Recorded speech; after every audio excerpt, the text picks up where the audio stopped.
Hi everyone. So today we are going to talk about chapter 4, which is the ADAS models.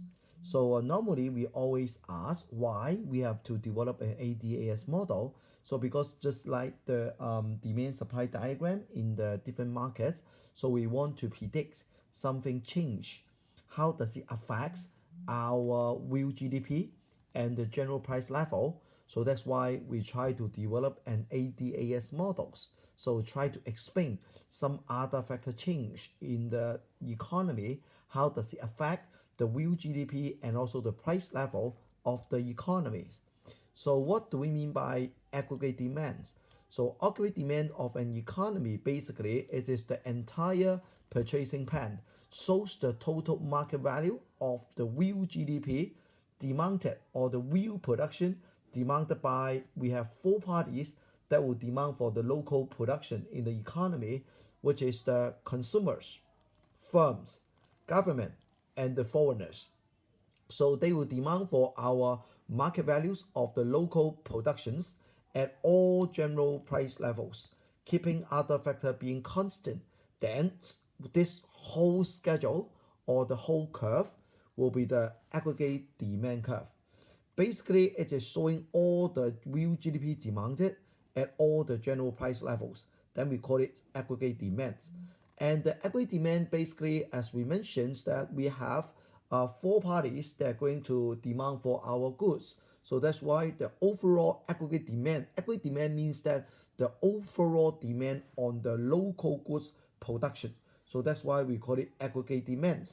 So it's equal to demand from the consumers, demand from the firms, demand from the governments, demand from the foreigners. That's why we're presented by the export values. And also we minus the imports, because imports will affect, if people buy more imports, they will not demand for the local goods production. So that's why it should have a negative relationship with the aggregate demand. So that's why the aggregate demand can also be equal to the C plus I plus G plus X minus M. And why I put P here, meaning that it is a planning. So that's why it shows that the thing is not yet happened. So the overall demand on the local production goods. So for example, when the price level is 1110, it is general price level index. So that's why there's no units. Then the overall demand for the local goods production should be equal to 100 plus 200 plus 50 plus 200 minus 100 will be 450 in the total market value. So that's why we can just put the curve here. Okay, two different points. So then, so there will be a downward sloping of aggregate demand curve in the reality. All right. So when we compare the aggregate demand curve and also the individual market demand curve of a specific market inside the economy, so the difference is that for the y-axis, which is the general price level of the aggregate demand, and then for the individual markets, the y-axis is the price level of that goods, and then for the x-axis, which is the quantity of that particular goods in the market, and then for here will be the real GDP demanded for the whole economy. All right. So then when we try to further distinguish between the aggregate demanded and the aggregate demanded is one particular price level. So what is the real GDP demanded? Just one point in the aggregate demand curve. And then for the aggregate demand, which is showing all the real GDP demanded at all the general price level. So that's why we call it as a aggregate demand curve. And when the general price level change, then it will be movement along the aggregate demand curve, which is change in the aggregate demanded. But when there is other factor change, like the change in C, change in I, change in G, X, and M, then it will shift the entire aggregate demand curve to the right and also to the left. All right. So then we try to see what are so-called the other factors will shift the entire aggregate demand curve. So for the C, okay, so all these factors, C, I, G, X, and M, will shift the entire aggregate demand curve to the right and to the left. So for the C first, C means private consumption expenditure. So when the first factor will move to C is the other factor like disposable income. If the people have higher disposable income, then the C will increase. Aggregate demand will shift to the right, which is demand came from the local households. On the other hand is when the disposable income decreases, then the entire C will go down. So aggregate demand will shift to the left. And basically, disposable income will also be affected by the salary tax or income tax. If the salary tax goes up, that means the disposable income will go down. Then C will go down, AD will go down. So basically, income tax, salary tax will also affect C, but it will affect the disposable income first, and then affect C, so that affect AD. The second part is the desires to save. If we want to save less, then the C will go up, AD will shift to right, and also vice versa. And the other important factor changes C is the interest rate. So interest rate normally we regard as a cost of borrowing and frequently asked in the public exam about interest rate. If the interest rate is low, that means the cost of borrowing is low. That's why the C will increase and AD shift to right and vice versa. And then the wealth. If the wealth is getting higher, that means the people's consumption will be higher. AD shift to right and left. Example will be like we have the Mark 6 or there is a stock market boom. So this is also the reason that will change your wealth. So that shift the C and also AD. Other than C, the other factor is changing the I. So the investment expenditures, which is represent the spending or demand from the firm on the local consumptions. So it will be affected by the three major other factors. First of all is interest rate. So interest rate will represent the cost of borrowing of the firm from the bank. So when the interest rate go down, I will go up because cost of borrowing go down and vice versa. So AD will shift to the right. But when we talk about the profit tax, so the profit tax is lower.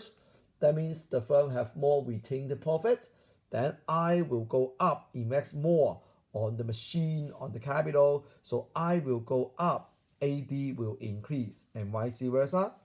If the firm think that the future confidence, future prospect is so good, then the I will go up and AD shift to right as well as vice versa. So the other one is the government expenditures. So government normally have two kinds of expenditure. One is the capital expenditure, is the ones for all expenditure, not regular. So like they spend on the money on building the road. So the G will go up, AD go up, shift to the right. And the other kinds of government expenditure will be came from the recurrence expenditure. So it is like the medical expenditure, so the civil servant salary. So when we change these kinds of expenditure, the G will also change, so that affect the AD right or left. And the other situation is talking about the export and import. So we talk about the net export. So if we have protectionist policy, so the import will be lowered or the export will be higher. So that's why NX will go up, AD will shift to the right. If we have exchange rate, local currency become cheaper, then depreciation of local currency, then means the price of export become cheap in terms of foreign currency, and the imports is very expensive in terms of local currency. Then in this case, export will be higher and import will be lower.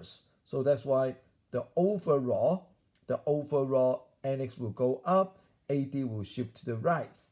The other example is the price level of the local or the foreign is the foreign good price. Maybe here should we better talk about the local goods price. Okay, so if the local goods price go down, okay, that means our product is quite cheap. Export go up and go down, then it increases, shift to the right. If the national income of the trading partner increase, that means they will buy more of our imports. They will buy more of our export. So NX will go up, shift to the right, okay, and vice versa. So on top of that, one thing I want to highlight here is the disposable income.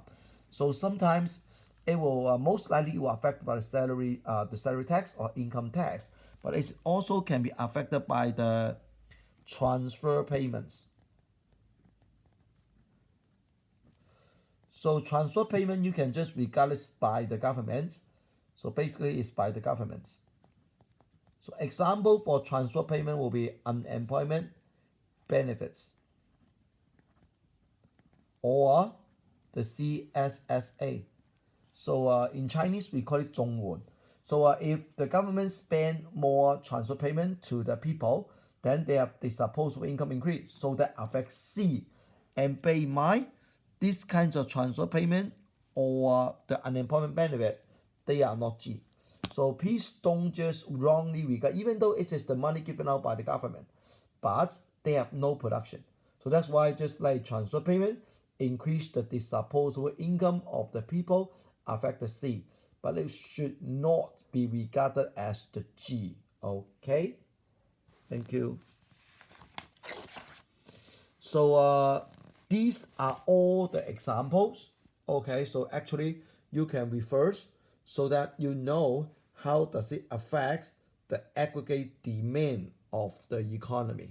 Okay, so for example, if the exchange rate of the US dollars depreciates, I think should be depreciates, then how does it affect the US market? So when then depreciate, that means the export price will be cheaper.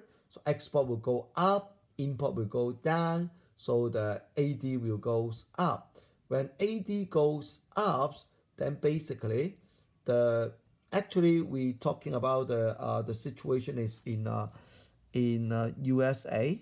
There's a USA. Sorry about that. So then in this case, so the US GDP and also the price level will go up. Why? If we draw AD, AS here, then you can see that when AD increase, so the price level will go up and the Y will increase. So that's why we say that. So the real GDP will go up and also the price level will go up.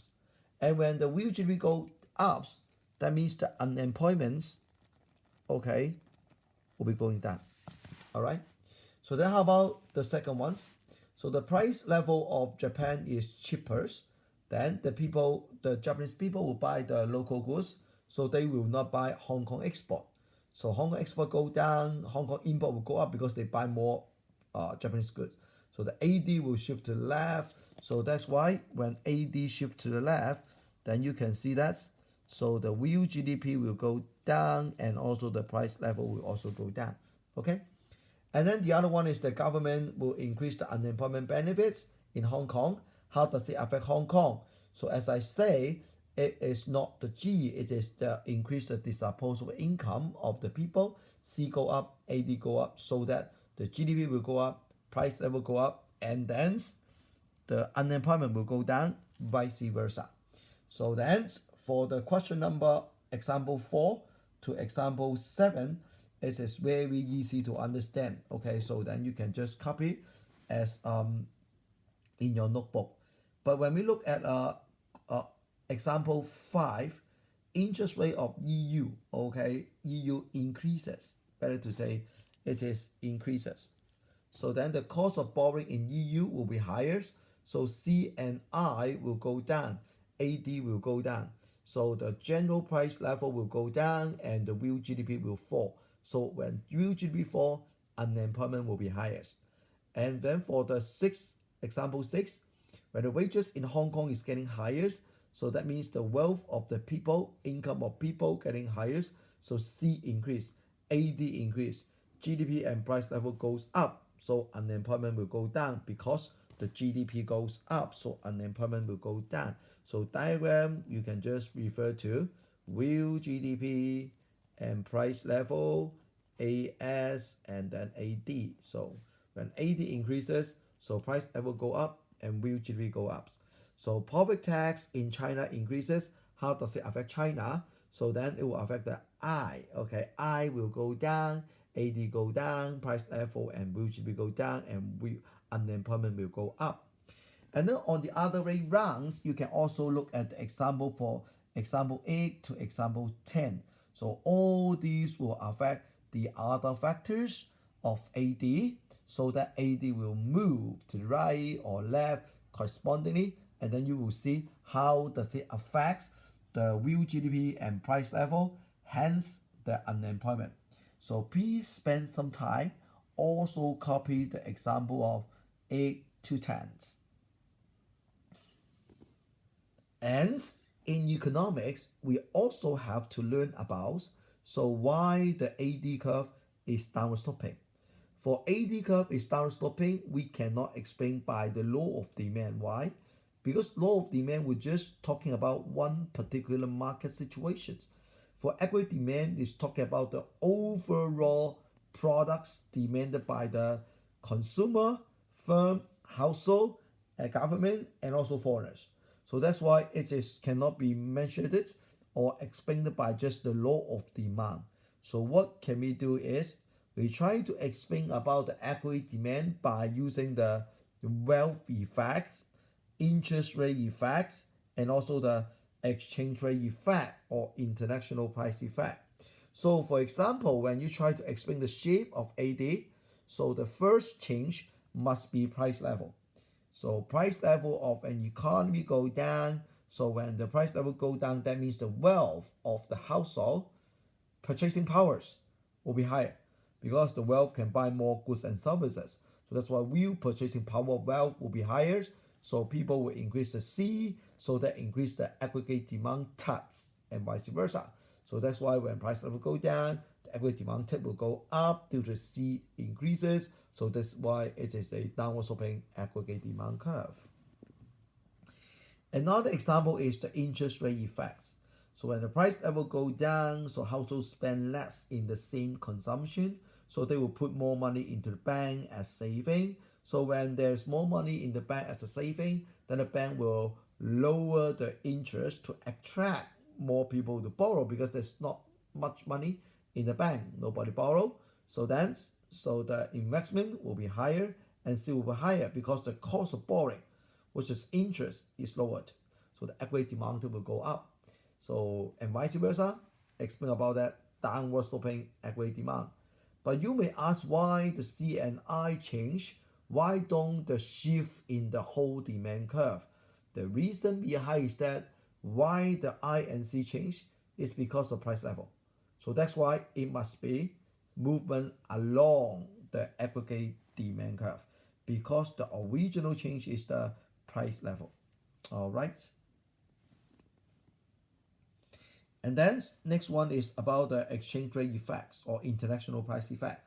So when the price level go down, so the local good relatively will be cheaper than the import. So the export will go up and will go down. Same because the price level change. So that's why it should be aggregate demand increase and vice versa. So downward sloping of the aggregate demand curve. Any questions so far?